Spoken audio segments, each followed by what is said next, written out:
রাজনীতিতে বাল্যশিক্ষা শ্রেণীর ছাত্র হয়ে যদি বিশ্ববিদ্যালয়ের প্রফেসরের মতো আচরণ করে সেটা ঠিক নয়।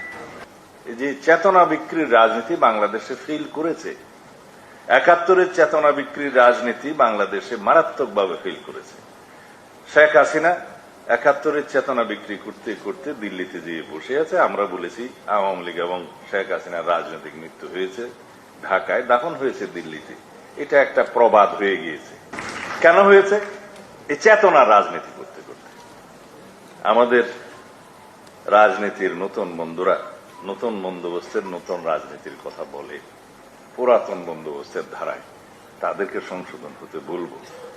রাজনীতিতে বাল্যশিক্ষা শ্রেণীর ছাত্র হয়ে যদি বিশ্ববিদ্যালয়ের প্রফেসরের মতো আচরণ করে সেটা ঠিক নয়। শিখতে হবে, অনেক দূর যেতে হবে। রাজনৈতিক মাঠ অনেক কঠিন, বন্ধুর এবং কণ্ঠকাঠিন্য পথ, এত সহজ নয়।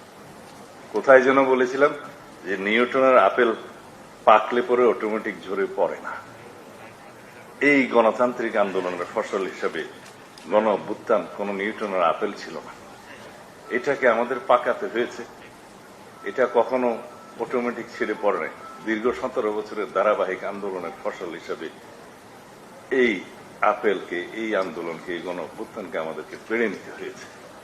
সুতরাং কেউ যদি মনে করে মাত্র ৩৬ দিনের আন্দোলনের ভিতরে ১৭ বছরের ধারাবাহিক আন্দোলনের কিছুই নেই, তাহলে এটাও রাজনৈতিক অপরিপক্কতা। সেই জন্য বলি, রাজনীতির মাঠের প্রাইমারি স্কুলের বাল্যশিক্ষা শ্রেণীর ছাত্র হিসেবে যদি সবকিছু বুঝে নিয়েছি বলা হয়, আমি তাদেরকে বলবো নতুন দলের নতুন বন্ধুদের, পুরাতন বন্দোবস্তের রাজনীতি বাংলাদেশে আর হবে না, চেতনা বিক্রির রাজনীতি বাংলাদেশে আর হবে না।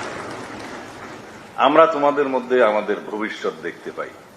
আমি ছাত্রদের উদ্দেশ্যে বলছি, যারা গণ অভ্যুত্থানে ভূমিকা রেখেছে, শহীদ হয়েছে, তাদের আকাঙ্ক্ষার বাস্তবায়ন আমরা করতে চাই। সেটার প্রতিযোগিতা হোক। আকাঙ্ক্ষার বাস্তবায়নের প্রতিযোগিতায় আমরা আছি। আমাদের নেতা জনাব তারেক রহমান আছে, আমাদের একটা পরিকল্পনা আছে, আকাঙ্ক্ষা বাস্তবায়নের অঙ্গীকার আছে, সে অঙ্গীকারের জন্য আমাদের কর্মসূচি আছে, আমাদের আন্তরিকতা আছে, আর্থিক সংশ্লিষ্টতা আছে, সেগুলো অর্জনের চেষ্টা করছি। সুতরাং আমরা শুধুমাত্র উই হ্যাভ এ প্ল্যান বলে ছেড়ে দেইনি। আমাদের নেতৃত্ব আছে, আমাদের পরিকল্পনা আছে, আমাদের কর্মসূচি আছে, আমাদের প্রতিশ্রুতি আছে, বাস্তবায়নের অঙ্গীকার আছে। সেজন্য আমরা আর্থিক সামর্থ্য অর্জন করার চেষ্টা করছি। আমরা যাব, এগোব।